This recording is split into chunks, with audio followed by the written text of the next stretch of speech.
Welcome to the Deception Tale Workshop. The slap reverberated within me like a gunshot.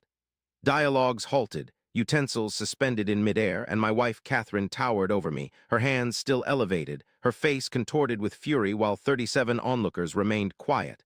I looked up at her, counted to 3, then reached for my wallet. "I'll cover the bill," I said. Her eyes widened, not with regret, but with bewilderment.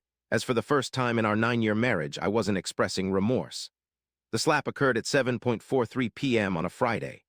By dawn on Saturday, I had paid a month's rent on a fully furnished apartment, transported 4 suitcases of necessities, and my attorney had prepared divorce documents to be filed come Monday morning.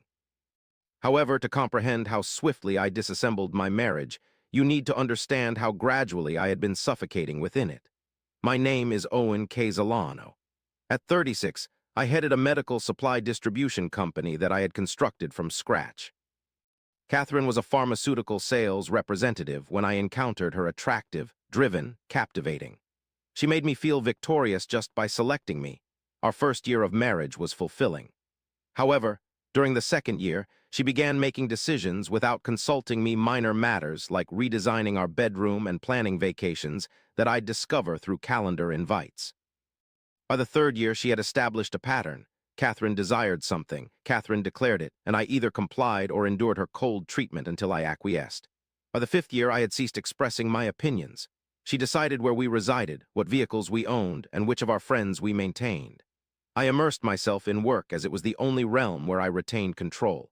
As the company expanded, my self-confidence in other aspects waned. In the 7th year, I started noticing how she addressed me in public, subtle insults disguised as humor. Fearful of conflict, I merely made the decisions. He is exceptional with logistics, but lacks insight into people. He's consistently cheerful, making me question if my suspicions were unwarranted or manipulated. In the 8th year, I discovered messages on her phone, not explicit yet intimate, with Dylan Granger, a sales director from one of our vendor firms. When I brought it up, she laughed. "You're being overly sensitive. Dylan and I are just friends. This is why I don't share things with you. You overreact." I apologized for invading her privacy. As we dined at Marcello's, 2 of my business partners and their wives were present, finalizing a partnership worth $1.2 million that Catherine was aware of. She needed this meal to succeed. Midway through dinner, I made a casual remark about exploring an alternative investment strategy other than the one Catherine had advocated. It wasn't a criticism, just an opinion. This was the first time in months, and she froze. The conversation continued, but I noticed her jaw clench. She turned to me, addressing both of us loudly. "You're making a fool of yourself." She advised against discussing matters you're unfamiliar with. Her spouse looked away as I felt my face grow warm but remained silent, taking a sip of water instead, letting the conversation continue. However, Catherine stood up, moved to my side of the table, and slapped me hard enough to skew my glasses. "Never dispute me in public," she hissed angrily. The restaurant fell quiet, a fork clattering onto a plate. I straightened my glasses and observed the spreading red wine stain on the white tablecloth from her struck glass. As I looked at my respected business associates, their faces showed pity, something within me stiffened, and I took out my wallet, placed $300 on the table for dinner and tip, stood up, and apologized for the disturbance. Catherine's expression changed to fear. "Sit down, Owen. Avoid creating a disturbance. But I suppose it's too late for that. You've already caused a stir. I'm merely leaving it be." Exited Marcello's, drove home in quiet solitude, and made the initial phone call. "My lawyer is Gregory Marsh, a family law expert I had consulted 6 months ago amidst our 'you're being overly cautious' argument prior to losing my resolve." He picked up on the second ring. "Gregory, this is Owen Casalano. I need you to prepare divorce documents for submission Monday morning, citing irreconcilable differences. Also, suggest a forensic accountant who can work over the weekend." What transpired? I've had enough. I need swift action as she'll attempt to seize everything I've constructed. I'll have documents ready by 9 a.m. Monday. Send me your financial records tonight. And Owen, refrain from returning home until we've safeguarded your assets. The second call was to my brother Felix, who oversees a property firm. "I require a furnished rental to move in tonight, month to month, 1 bedroom. I don't mind about the expenses." What transpired, Owen? Catherine struck me in a restaurant and I'm leaving. Pause. "Then there's a place in Riverside Commons available for you. The keys are under the mat. I'll join you there within an hour." Subsequent call was from my business partner Clark, who had also attended the dinner. Clark, I apologize for tonight. I'm leaving Catherine. It's crucial that you understand this won't influence our agreement. Owen, disregard the deal. How are you feeling? Recover. I simply need to manage things appropriately. Do you need assistance with moving? Perhaps I'll contact you tomorrow. By 10 p.m., I had returned to our residence. Catherine wasn't back yet, and I packed 4 suitcases, clothes, documents, my laptop, hard drives containing company backups, and my grandfather's watch. I took photographs of every room using my phone for documentation. Then I left my wedding ring on the kitchen counter with a note. We'll correspond through lawyers. Avoid reaching out to me directly. By midnight, I was settling into a rented apartment redolent with the sense of carpet cleaner and fresh paint. Felix assisted in hauling boxes up 3 stories, inquired if I desired conversation, and refrained from insistence when I expressed fatigue and the need for rest.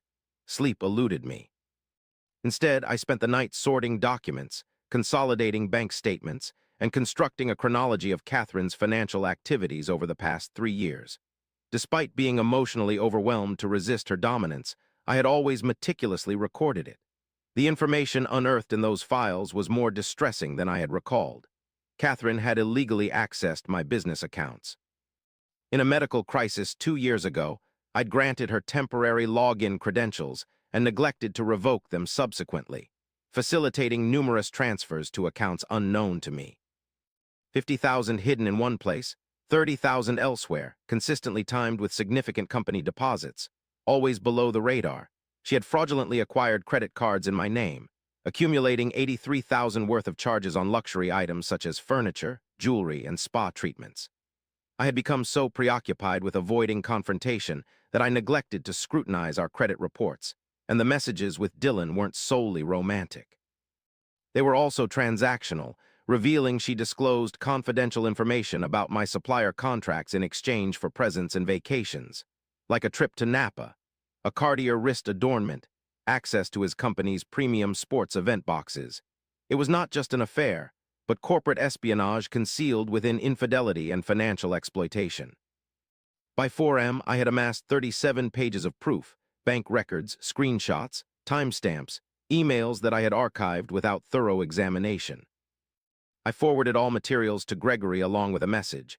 This alters the paperwork. Please inform me of any additional requirements.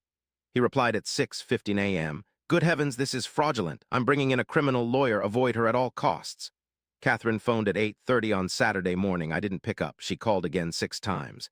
Each message became increasingly frantic, ranging from puzzled to enraged to desperate. Owen, where are you? Your ring is here. Did you leave? Call me back. This is preposterous. You're overreacting. I barely interacted with it. You, people are discussing last night's events. You're mortifying me. Come home so we can address this maturely. Owen, I apologize if I upset you. I was under stress. You know I didn't mean it. Please call me. If you've engaged a lawyer, you're making a serious blunder. I will claim everything. Don't push me, darling. Please, I adore you. We can rectify this. Just converse with me. He saved every voicemail message, didn't respond to any of them. By Saturday afternoon, she began texting. I understand that you're reading these. You can't simply walk away from a marriage due to one disagreement. He consulted Dylan, who said, You're acting irrationally. Everyone concurs. Very well, if you wish to handle it this way. My lawyer states I am entitled to half your business. I hope it was worth it. This last message confirmed what Gregory suspected. She had already sought legal advice, which meant she had been planning this. On Monday morning, Gregory filed divorce papers together with an emergency motion to seal joint accounts and protect business assets. By midday, Catherine was served at her workplace, and she called 17 times in 2 hours.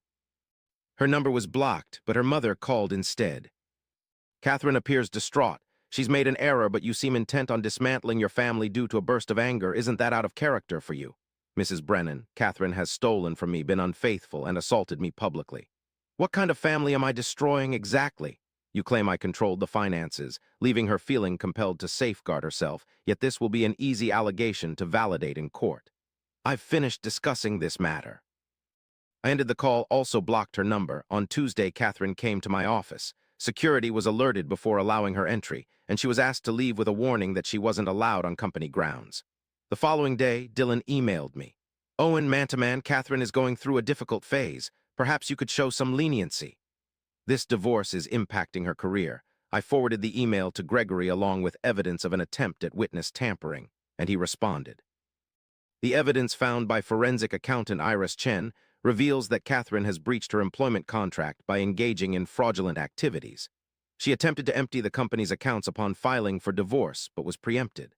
The total theft amounted to $127,000, while credit card fraud accounted for $83,000. This activity involves wire fraud and identity theft, which could potentially lead to criminal charges. Since Catherine has stolen a substantial sum and committed multiple felonies, no judge is likely to award her anything in the divorce proceedings. The court hearing was scheduled 3 weeks after the filing. In response, Catherine's attorney, Todd Pershing, filed a countermotion citing emotional distress, demanding spousal support, and seeking 50% ownership of the business. Gregory merely smiled upon reading it. He's unaware of what we still hold. The revelation will be intriguing. The night preceding the hearing, Catherine dispatched a final message from an alternate number.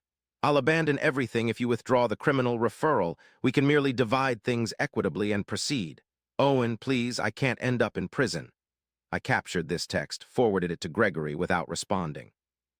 The hearing unfolded in a windowless courtroom redolent with the aroma of aged wood and reprocessed air. Judge Marion Walcott oversaw proceedings, known for her disdain towards dishonesty at 63 years old. Catherine sat opposite beside Todd, dressed conservatively in navy attire and sparing makeup, appearing as the aggrieved wife. Upon my arrival, she looked at me with tears in her eyes and silently mouthed, "Please." I took my seat next to Gregory, maintaining eye contact forward. Judge Walcott scrutinized the initial submissions, then addressed Todd. Todd asserted on behalf of Mr. Pershing, the spouse is demanding alimony and half ownership of a business she didn't contribute to. Todd argued that his client forfeited her career advancements to help Mr. Casolano grow his business, taking care of their household, finances, and social duties. Thus, she deserves compensation as a partner. Gregory echoed the point about managing finances and rose. He presented documents to the judge, claiming Mrs. Casolano had embezzled $127,000 from Mr. Casolano over 3 years, opened unauthorized credit accounts in his name, and committed wire fraud. Moreover, she divulged confidential business information to a lover during an affair, committing corporate espionage. The courtroom fell silent, leaving Catherine pale. Todd quickly regained composure. He maintained that these allegations were baseless. However, Gregory countered, stating they were not accusations but proven facts. The facts are indisputable. We possess bank records, time-stamped evidence, email exchanges, and a forensic accountant's testimony. Mrs. Casolano didn't merely inflict emotional harm on her husband. She's alleged to have committed multiple felonies. Judge Walcott's countenance stiffened as she addressed Catherine. Mrs. Casolano, did you unauthorizedly access your husband's business accounts? Catherine's voice trembled as she responded. Yes. The judge didn't mince words. I'm not asking if you shared everything. I'm asking if you moved funds from his business accounts to secret personal accounts he was unaware of. I refuse to answer, Mrs. Casolano stated. I required funds for safety. He was always busy. I didn't know if he could. The judge cut her off. So yes, you're accused of theft from your husband, and here you stand requesting more. Todd attempted to intervene. Your Honor, there may be some financial discrepancies, but that doesn't diminish years of matrimony. Judge Walcott overruled him. The client of yours has been charged with fraud and may face criminal prosecution. I'm not giving her my approval. She looked at you. Mr. Casolano, do you have anything else to add? You rose. Your Honor, I simply want this matter settled. I seek a divorce, protection of my assets, and never to see her again. The judge nodded. Granted. The divorce decree is issued. All marital assets will remain with Mr. Casolano due to Mrs. Casolano's theft and fraud. She has 30 days to remove her personal items from the matrimonial home under supervision. If she contests this, I recommend the district attorney's office re-examine the criminal evidence. She looked at Catherine. Do you understand? Catherine was now crying, tears of humiliation. I understand. Then we are finished here. I left that courtroom feeling lighter than I had in years. Catherine attempted to approach you in the hallway, but Gregory stood between us. All conversations should be handled via mediation, that's our understanding. She glanced at me from behind him. I'm sorry for any misunderstanding, I interrupted. You meant everything, all of it. Every penny stolen, every deception, every instance where you made me feel insignificant. You never thought I'd keep standing up to it. I left the room. 2 weeks later, Catherine vacated the house with help from Felix and Clark.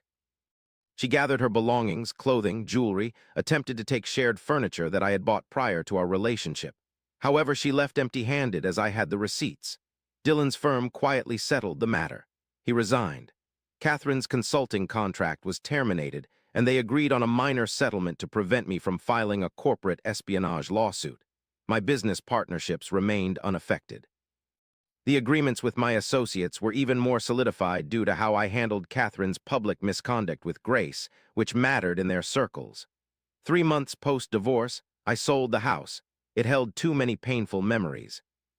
Purchased a smaller home near work with a river view 6 months ago. Catherine sent her final email then. I'm undergoing therapy. I acknowledge my mistakes. I don't ask for your forgiveness but wanted you to be aware that I am trying to change. I didn't reply. No response was required. Her progress or regression was no longer my business. Occasionally, people inquire if I regret my hasty decision, if I should have considered counseling instead. My response is straightforward. The slap at Marco's wasn't the issue. It was the culmination of years of disrespect I had convinced myself to endure. The theft, the lies, the affair, I had been aware of parts of each. However, due to my aversion to conflict and fear of solitude, I tolerated being treated like a servant in our marriage. The slap merely made it apparent. It made the mistreatment unavoidable. It made it something I couldn't ignore. Opting to leave wasn't vengeance, it was self-protection. And the swiftness wasn't impulsive, it was essential. Had I waited for an apology or change, I would have accepted it. I would still be there, enduring another round of humiliation, betrayal, and excuses in that same restaurant after 5 years. Instead, at 41, I run a successful business, own my home, and decide when to date. When I look in the mirror, I see someone who understands the distinction between maintaining peace and preserving dignity. Catherine taught me this, even if not as she had intended. Some people strive for their marriages, others prioritize themselves. Both decisions are valid. However, when someone reveals their true nature by striking you publicly, stealing from you in secret, and lying blatantly, the only question left is whether to trust them again. I trusted her, and that Tuesday morning the divorce settlement was cleared. This morning, Marcello's contacted me to inform that they had permanently prohibited Catherine from their restaurant following her attempt to revisit and instigate a commotion asking if I had returned. Currently, I dine at a serene steakhouse close to my workplace where the staff is familiar with my order. Voices remain low, and no apologies are given for having opinions. The man who settled the bill, packed the suitcases, and completed the paperwork before dawn remains present, steadfast. He will not return, that's the narrative.